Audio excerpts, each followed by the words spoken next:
From the time I know I'm doing the part, I'm in this terrible shutdown. From the time I know I have the audition, I'm in a terrible shutdown state where I'm like a cell phone that's running out of battery.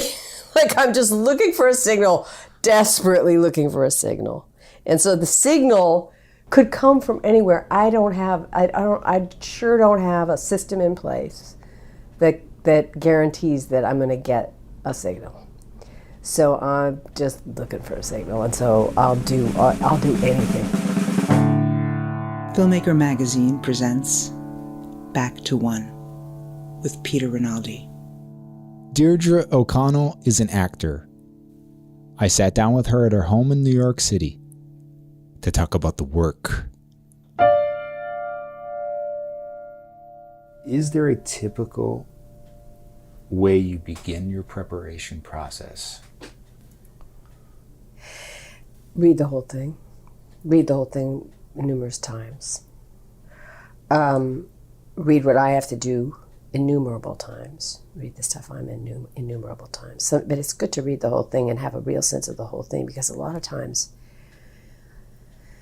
what I sort of need to understand is, if this character wasn't in the thing, where would the whole be? And that's how I know a lot about who the character needs to be. It's almost like you. So getting a sense of what the whole beast is, and then knowing that, like, then I can really know like what the job of the person is, and then I can start to begin to understand who the person might be that is doing that. So I words. I mean, I'm used to being a theater actor, so the words are the key to me. It's funny because I feel like with theater, the contract is we just have to say these words in this order. Anything else is up for grabs. I don't mean night to night, but in terms of like when you start rehearsal, anything else is up for grabs. There could be a 5-minute pause between the end of my line and the beginning of your line. Mm-hmm. That's cool. That's part of the deal.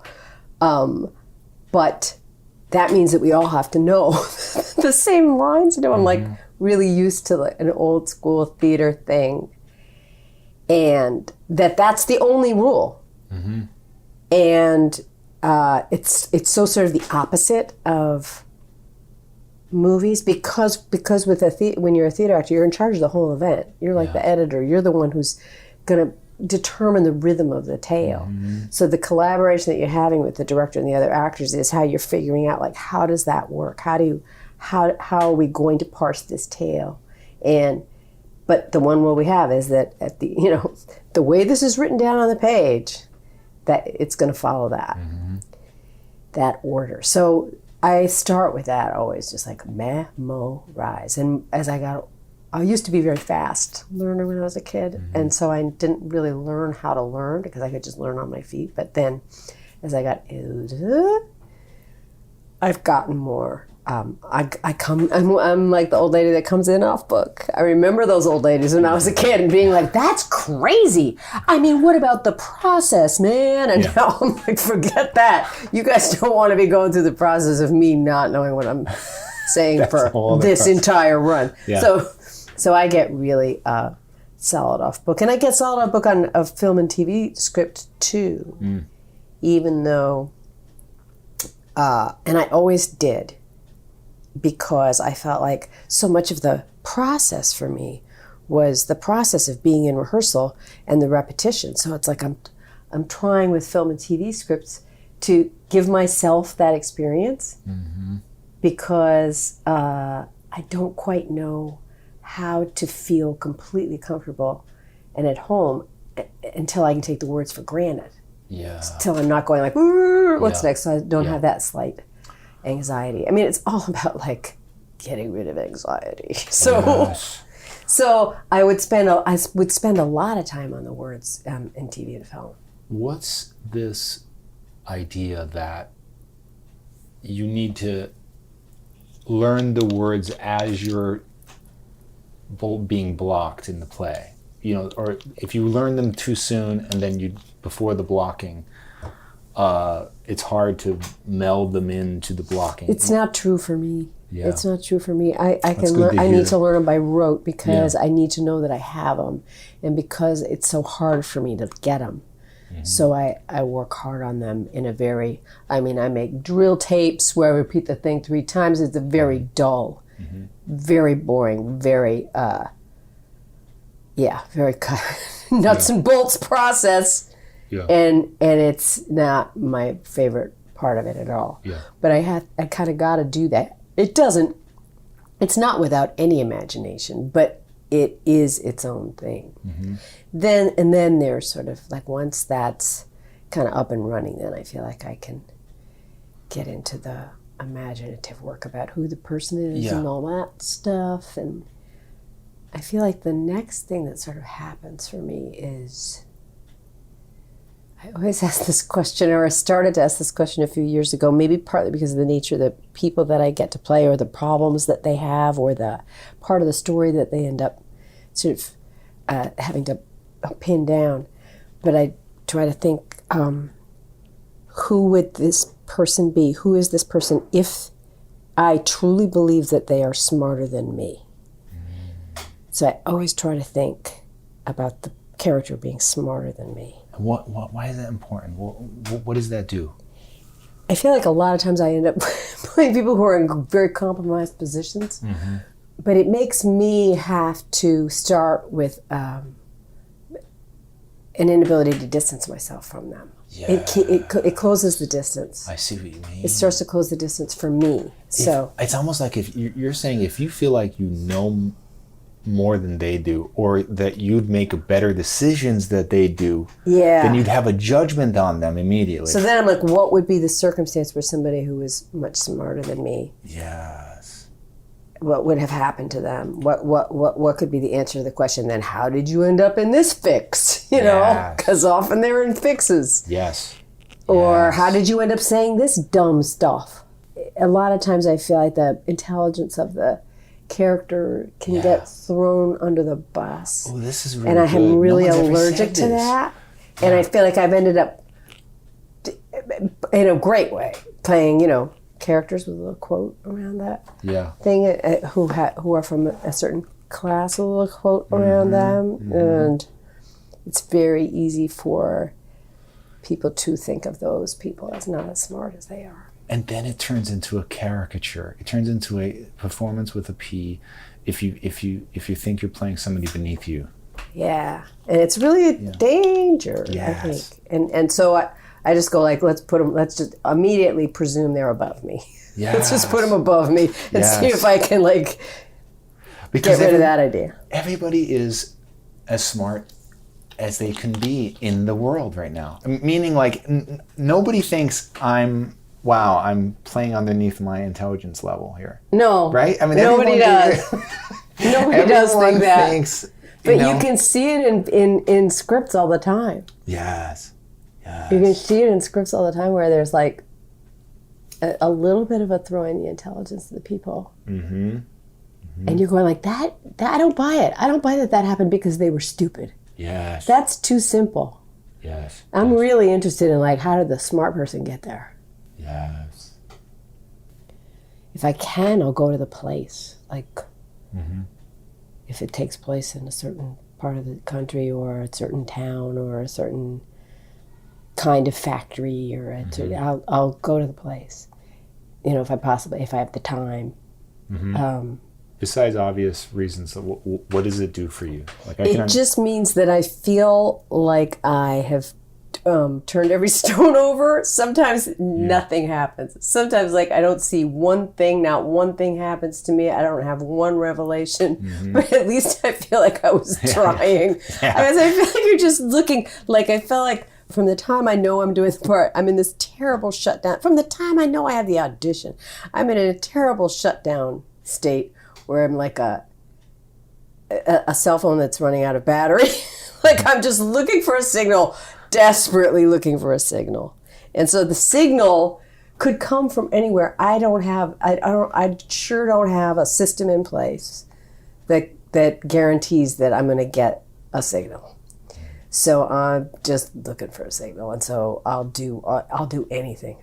So going to the place is often a really good idea. Sometimes I have gone to the place and literally nothing happened. I just felt like I don't understand anything about it any more than I would have if I hadn't bought that plane ticket. But sometimes I go to the place and there'll be just an odd encounter that wouldn't be the one that you would expect. That wouldn't be like, I met the woman and she told me the story and now I'm going to play her.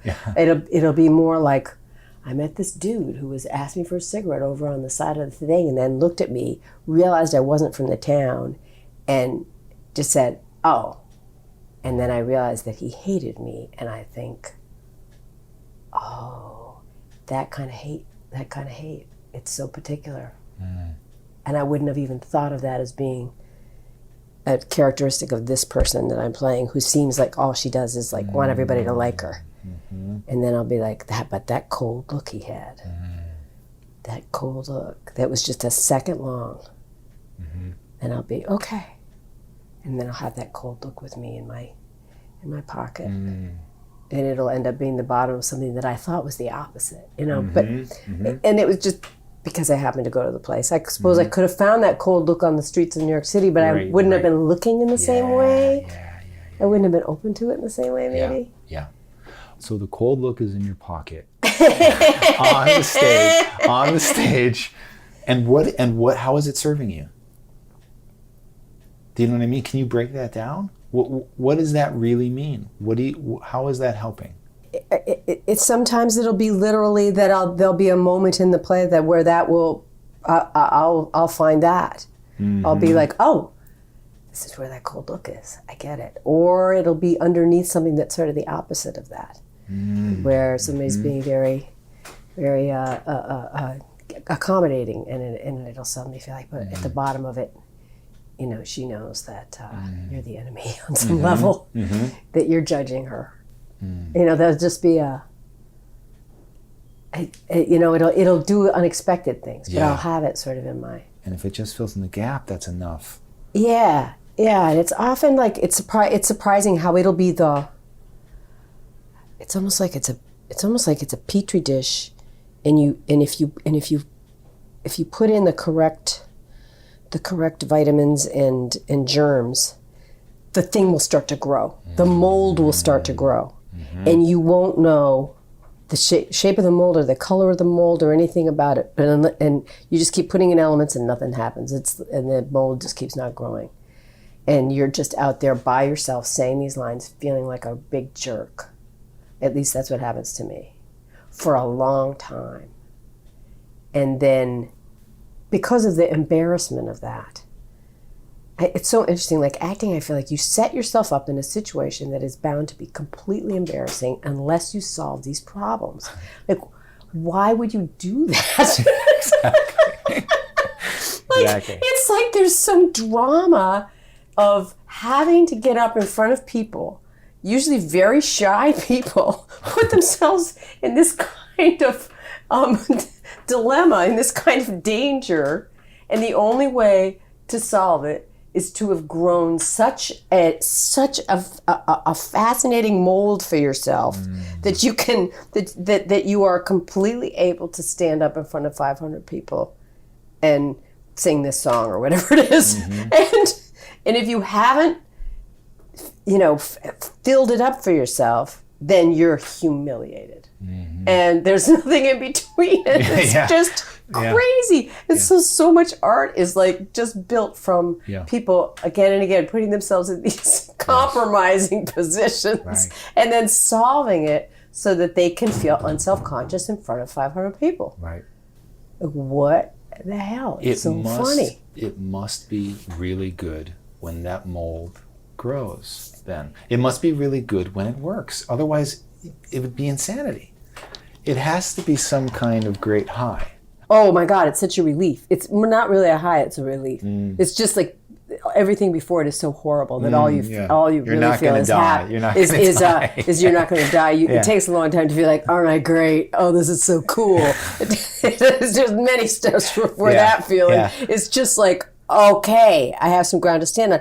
And sometimes you'll get up there after having had your big breakthrough and people will be like, what on earth are you doing? And I'll be like, I thought I had found it.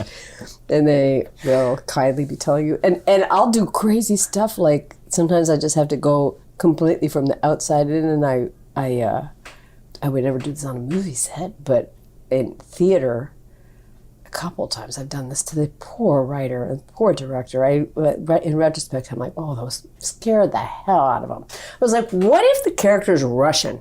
They're like, she's not Russian, Dee Dee. She's not. Why did we hire Dee Dee? Oh my God, this is so horrible. I'll be like, I swear on a stack of Bibles, I will not make her Russian. Will you just give me 3 days of pretending it's Russian? Just so that I have some way in to this kind of foot forward courage she seems to have in these situations, and I feel like I'll be able to, be a little more courageous if I'm pretending to be Russian. Like, it's a dumb idea. Yeah.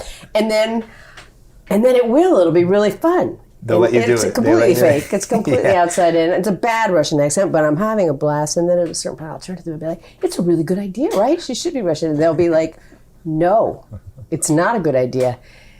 And then about a day later, I'll be, so now I can't do the accent anymore, right? And they'll be like, exactly. And then I'll be like, okay, I promised I wouldn't do the accent. And then I'll let go of the accent, but I will have like that. It would have worked. It will have made me understand some stuff about my body, or what a certain kind of confidence is, or what a certain kind of like defiant, fearless sexuality is, or just it's almost whatever it helps me do. So is it? It's almost like a back door. Like you need like that accent was a back door into that. Yeah, that's a good way of putting it. Like you had to fool yourself in a way. Yeah. I had to have a mask. I had to have something that protected me. Yeah. So that I could start to do the behavior that was required.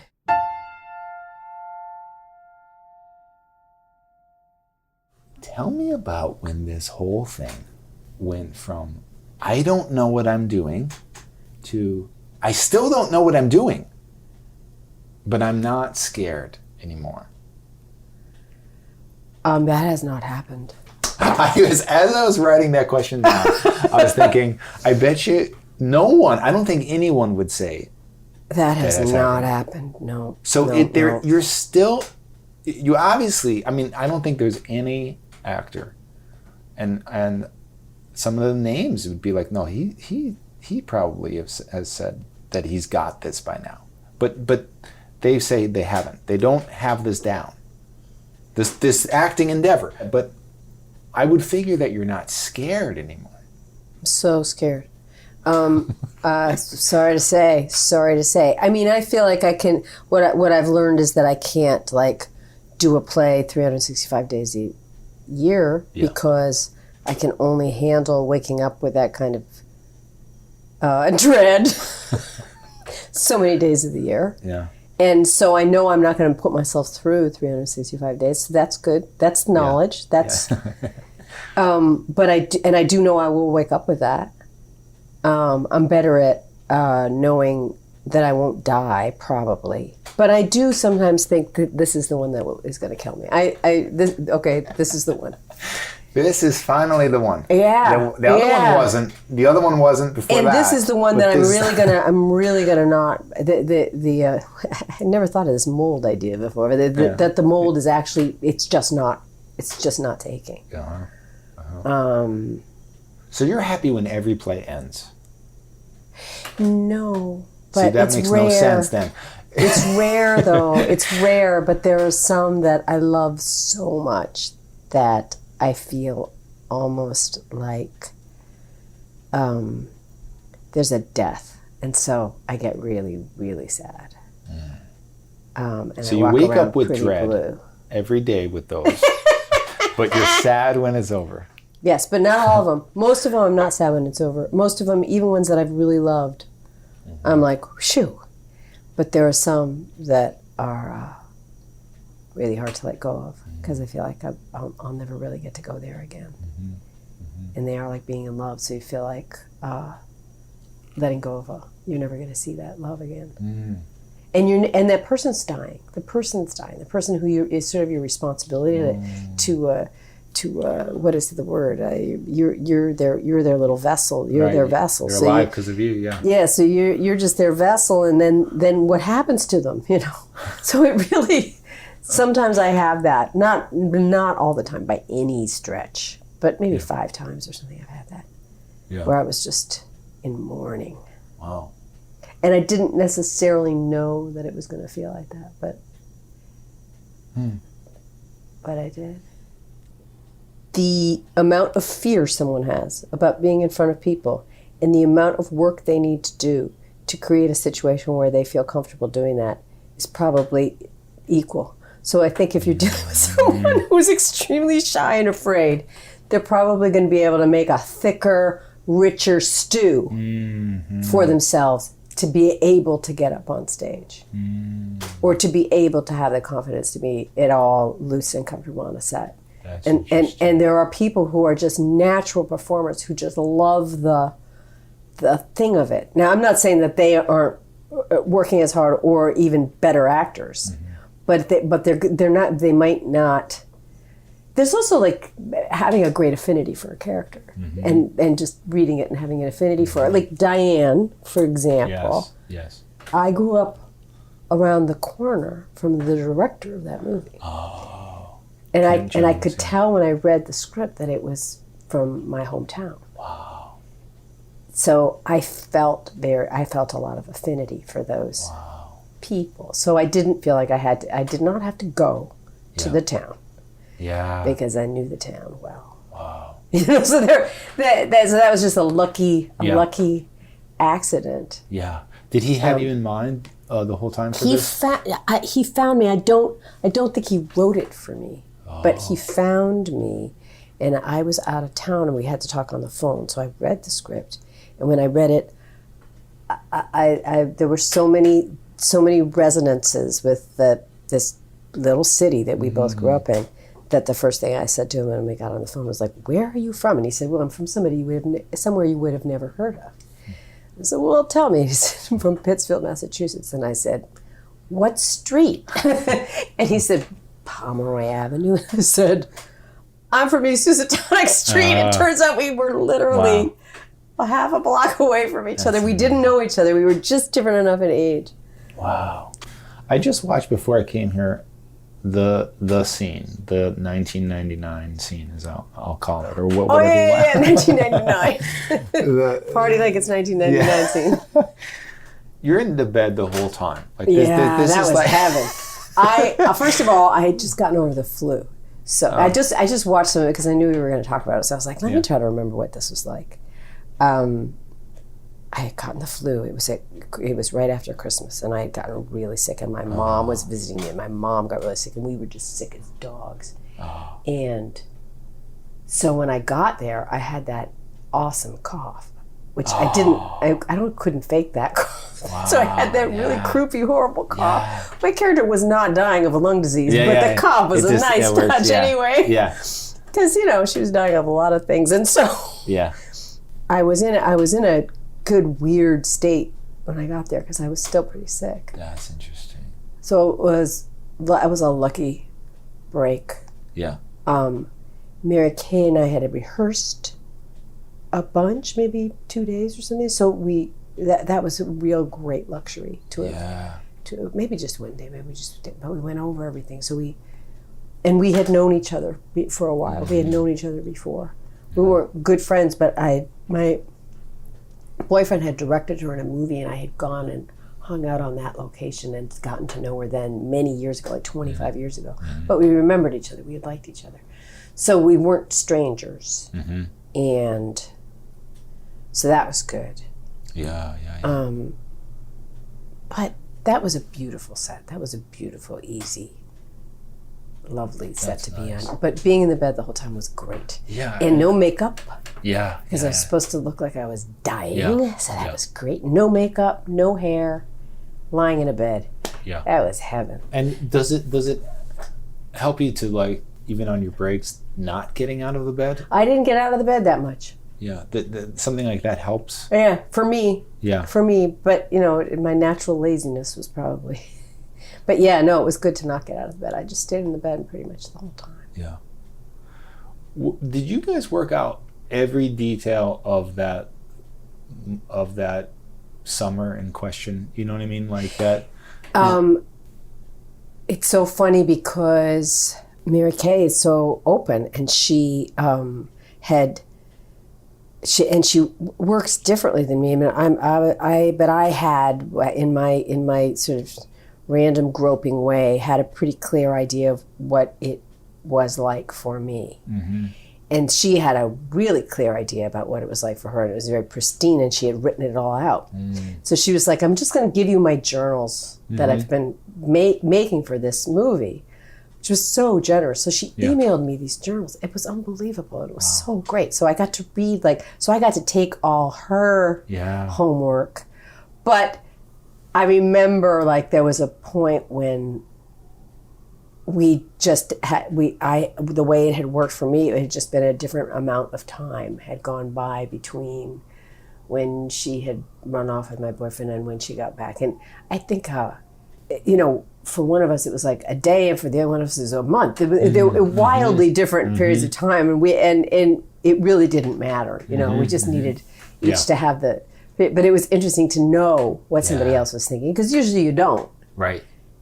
And usually you each use whatever you need to use. Yes. But because we had talked so much, we knew that each other's time, and we knew that it was different. And then we both sort of I could be wrong, but I think we were like, well, but we would remember it differently. Yeah, that's happened so much. We would, we could get into an argument about how many days it was. That's right. That happens more often than not. Yeah. With people. Yeah, so it was funny to get into that with a fellow actor, which you sort of usually don't. It's kind of like... Yeah. But on the other hand, sort of why not? But because you'd be looking at somebody in that... I don't know, it's a funny thing, like how... what's the use of being so secretive, and is it helpful to have these things be your own secret? Right. Or is it helpful to have everybody make a decision together about things? Right. There could be a case either way, it seems like, right? Yeah. I think both things have happened to me, and they've been the good things about both of them. Here's a quote from Lisa Crone, the playwright of In the Wake. Yes. About you. She has that surprising and unusual ability to talk like a person on stage. She understands deeply that when people are speaking their words, what they're saying is floating above and below and around the words, and they are using the words to do other things. Now, what she's saying here, I could see it in your work. But if you try to do this, you will fail. This is why acting sucks. Because if you want to be a brain surgeon, you can learn to be a brain surgeon. I know. You can do it. You can learn how to do it right. Yeah. Then it's done right. What this is another thing that cannot be taught. I don't think that's true. I mean, I don't think that I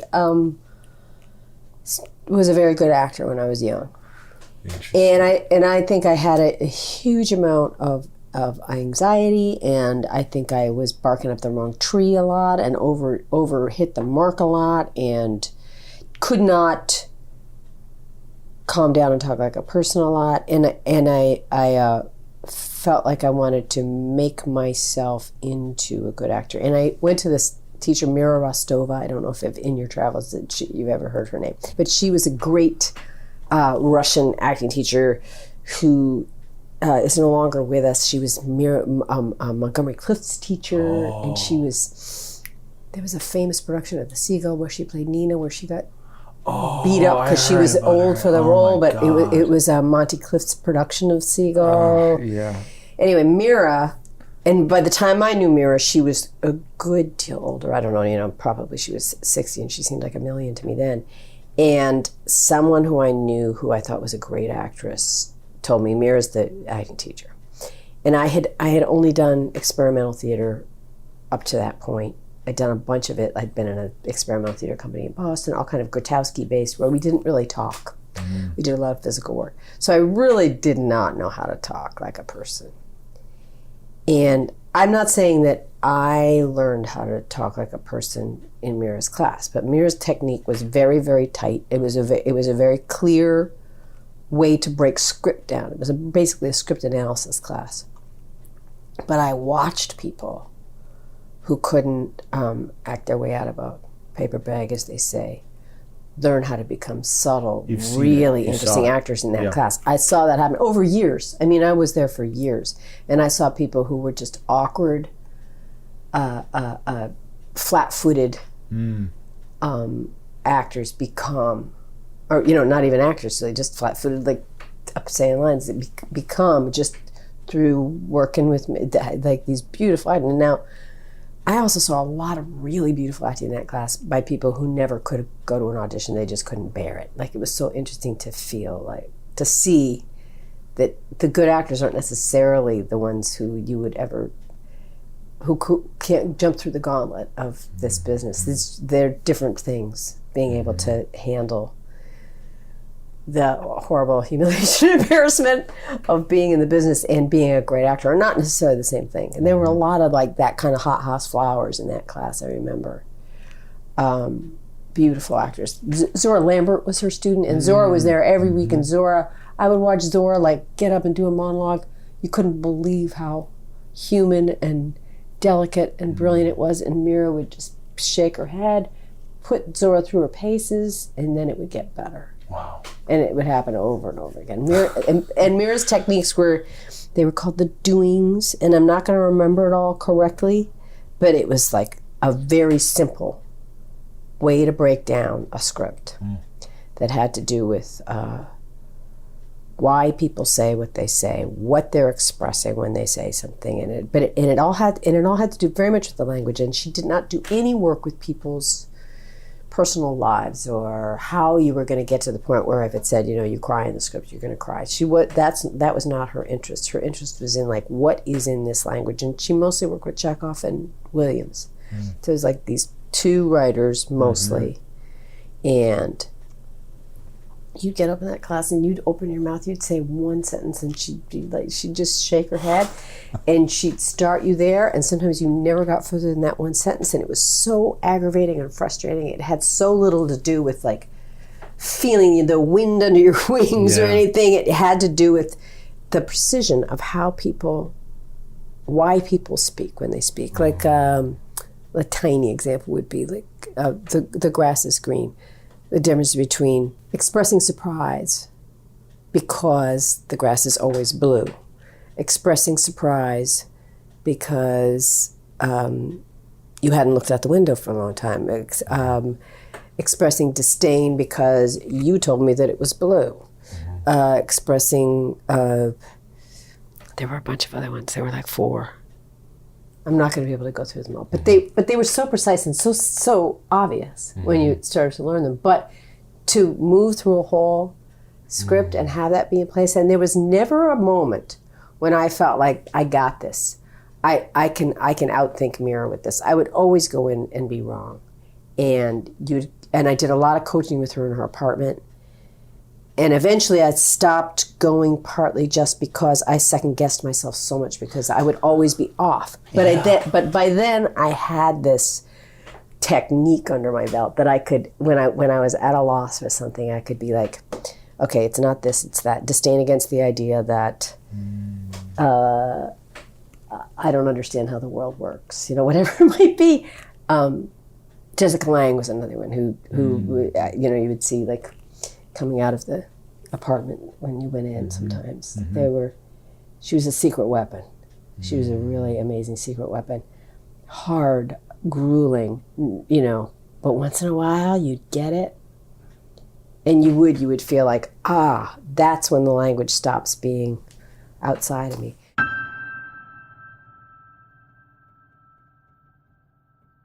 When we were going to meet a couple months ago, I remember going back and I was like, wait, who was she in Synecdoche, New York? And then I saw the moment and I was like, that can't be it. I forgot you were in the end. Yeah. But can you tell me about, you had already been directed by Phil in a play, right? Did you act with him before that? He directed me in workshops at Labyrinth. We were both in Labyrinth. Yeah. And he hadn't really directed me in a full-on production of a play when we did Cynic Machine. I felt very like I wanted to serve him well in that scene. Mm-hmm. He was a very internal actor, and I just felt like I wanted to serve him. I remember just feeling that, like, what do you need? What do you need? What do you need? And terribly afraid, as many people were around him always, that I was not being what he needed. But I think it was okay. Okay. But yeah, so I had to switch the power and be like the angel of death, and I had to be in charge. But really, the power was I just wanted to please him. But maybe that's true so much in movies, right? Yes. You have to play the president of the United States, telling Cary Grant or George Clooney. Yeah. What it's going to be, and you're just some character guy who's got one day on the movie, and you have to dominate this person. One time, I had to do a scene where I had to totally dress them down and scare them to death. Michael Caine and Robert Duvall. Well, I mean, I could barely talk to them when I was sitting next to them in our cast chairs, and I was with them for a month, but I could barely talk to them. I was so intimidated. Yeah. And they were lovely. They weren't being jerks, but I just could never get over it. Like, I just could never get, it's like Mount Rushmore. I could just never get over these two and be like, yeah, I'm one of the gang. But there was this scene where I had to really go after them. And they came to me, and the production came to me. The production was falling apart and going over and everything, and so it was a big old mess. They came to me the day before and said, "We are so sorry, but we're going to, if it's at all possible, we're really asking you if we could release them after their close-up and shoot your coverage tomorrow after they've left. It's because otherwise we can't give them their lunch turnaround, and we're going to be screwed, and the sun's going to go down, and blah, blah, blah." And I was like, you sure can. Oh my God. So I got to do the whole thing to a piece of tape. I was so happy. So I was like, I would never have been able to do this if I was looking right in their real eyes while they were looking at me like, this girl can't act. We're supposed to be scared of this? Yeah. No way. I just was, even if they weren't feeling that way, I would have projected that onto them. So I was just like a nice blue piece of tape right up there next to the lens. Yes. This is the first time. Draw some eyes on there with some eyebrows, and I'm happy. Dana H. It's happening at the Vineyard Theater. When I found out what you're doing here, like, I did not believe it. Like, I couldn't believe it. And there's a little clip online, a video, and I had to play it again because I didn't realize what you were doing. Seeing it, you don't know what you're doing until you learn what you're doing, and then you're like, wait, that's what she was doing? You're lip syncing the entire play. Yes. The playwright recorded his mother telling this very grueling story that happened in her real life over many, many times, 5 or 6 sessions, right? Yes. And then they edited it into this play, and you are up there. Tell me, it just feels like this is another muscle entirely, another acting muscle, because because you're not. Of course, the only thing good about this is you don't have to reach the back of the room. That's the only thing good. Like, at one point, I was pretty sick with the ear infection. And we don't have to hear you at all. My voice got hoarse, and nobody knew. But there's but so how does this not become cold pantomime? Because people are saying the opposite. People are saying it's. I mean, I saw a reaction video. People are saying it's amazing. I don't know how it doesn't become cold pantomime. I hope it doesn't become cold pantomime. I've done it now two runs. So we did it in L.A. and Chicago. You don't think people would not come back if it was cold pantomime? It's not. It's not cold pantomime. I don't know how you would do it as cold pantomime because the task at hand is so is so overwhelming and grueling that to add to that, like I always move my hand exactly like this at this moment and stuff would drive you insane. So it has a softness to it in the performance. I mean, there are things I do exactly the same every day. I take my glasses off and put them on at the exact same place every time. And I one time I'd stand up and stretch my foot for 5 seconds. I mean, it's pretty precise. But the way that it feels to do it is very different every time. And I couldn't explain that. I couldn't explain that because I know I'm hearing the same thing. I know that I'm essentially doing the same thing. I know that there's no, I just am.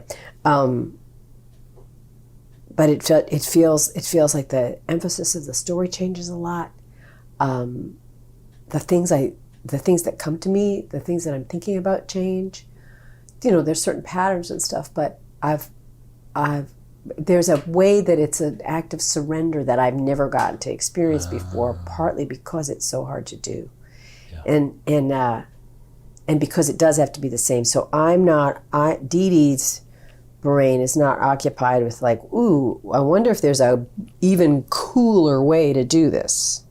Which I must admit, I do think, when I'm acting, there is a part of my brain a lot that's thinking there's got to be a better way to be doing this. And with this, that part of my brain has had to relax because I can't change this, at least in terms of like the person talking and that rhythm of her voice and when she breathes and when she laughs and when she coughs, all that's there. Yeah.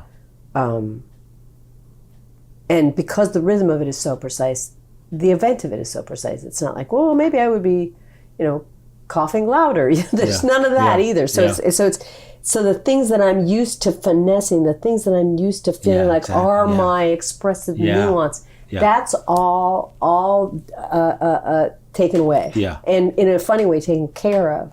And so there's another experience that I have, which is more falling forward. And I feel more ridden by it than I feel like I've sort of learned doing it like that. Usually, I'm riding something, trying to create the illusion that it's riding me. I'm riding something. I'm like load myself up, and then I ride it. But the illusion is that it's happening in real time to me. Yeah. So. But that doesn't really occur. But with this one, sometimes it really does ride me. Like sometimes I don't know where it's going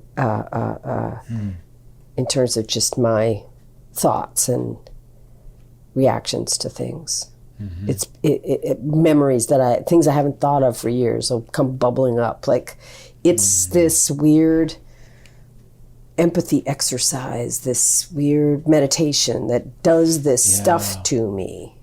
Not every time. Sometimes it's just a technical task that has its own nightmarish qualities to it. If I feel like I can't hear precisely enough, or it's so technically. But it's a little bit like being a astronaut. Like I'm in touch with Houston, and you're Houston, but I'm far, far away from you. And I'm not dependent on you, and I'm not... I mean, I do like it when the audience is responsive and open, but it doesn't make any difference. I'm going to do the same thing whether they are or they aren't. Mm-hmm. Whereas if I'm in real life performing in front of people, I'm pretty dependent. That's interesting. So it's given me a really strong callus. Mm-hmm. And because I know it's the same event, it's taught me this thing about the different ways that audiences react that I hope I can carry with me, which is that you can do the exact same performance and some people will, some audiences filled with people will be so open and responsive, and others will be sitting back the whole time like shaking their heads going, no, not for me, I'm not buying it. And it doesn't really have to do with you. Yeah. And that's, something I'll never be able to really believe. But with this, it's a pretty good science project to find out if that's the case. And it's so it's giving me a good callus. That's what I keep feeling like Yeah. I'm getting a really interesting shaped callus. And it's also a neurological, I do feel like there's like little folds in my brain that weren't there before. Wow. It feels literally like there's a tunnel in my brain that goes from my ear through my throat. And I don't know if there really is, but it sure feels like it. It's been a very interesting process because there was a long time when I couldn't learn it. I just could not learn it. It was scrambling. If I learned it on the page and then I tried to learn it from the tape, they would cancel each other. Ooh. And I just was experiencing like a real memory like scramble. Wow. And it was really scary because I think I learn visually mostly. Mm-hmm. I usually like know where the things are laid out on the page. Some people don't. Some people learn like orally, but I learn visually. So this was a brain tease, boy. Right. And I was also afraid when I decided to do it that I would hate doing it. I thought that was a real possibility because there was nobody to talk to say like, will I like doing this? Did you like it when you did it? Yeah. Nobody's done it. So, and I hadn't seen it a lot. I've seen some lip syncing, and I remember Rooster Group had some lip syncing and like an old piece of theirs, Rumstick Road. And I remember really loving watching it. But I wasn't sure. I just wasn't sure. And so then when I was learning it, I was quite sure that it was going to be a total nightmare. And then performing it, I love performing it. I love performing it in a completely different way than but it's also wears me out in ways that I don't really. I'm interested to see. Maybe I'll be a little more energetic this time, but it wears me out. You know, there was one thought that I've had, which is like, why do we do this? Why do I do Yes. it? And I remember realizing when I hit a certain point in life and a certain age and a certain just probably moment in the scientific balance of the hormones in my body, where I realized that really the whole thing was a way to meet mates. You know, that it was like a mating call. Acting was that for me. And if you take that away from it, there was a period in the, I don't know, maybe when I was in my late 40s, early 50s, where I was like, why, if you take that away from it, where I'm really not out looking for my mate, and not just because I'm not planning to sleep with the guys in the play, but also because I'm actually not, that isn't its deepest purpose for me now. It made me realize that it had been its deepest purpose. And then in some way, I think just the way they're really discovering that those Greek plays are their therapy for PTSD. Or, you know, that there are plays and there are situations you put yourself in that really are to call your mates to yourselves and to call your community to yourselves. And when you're not doing that with the same intensity, then what are you doing? And I lost a little get up and go for the whole matter for a while, partly just the parts, partly just, and I never answered the question, like what replaces that? But I do feel like it whatever it is that replaces that does have an equal fire to it, but it's a different fire. It feels the same. It feels like you're looking to fall in love. You're looking to be loved. You're looking to make it very clear who you are, so that you're calling the right people to yourself. You know, all these very selfish things, but I feel like that is the bottom line of why you would put yourself through this. Yeah. And when you take that away, it's like, oh, so you're left with the search for meaning, I guess, sort of becomes more at the front of it. Like, how can we help each other through this journey?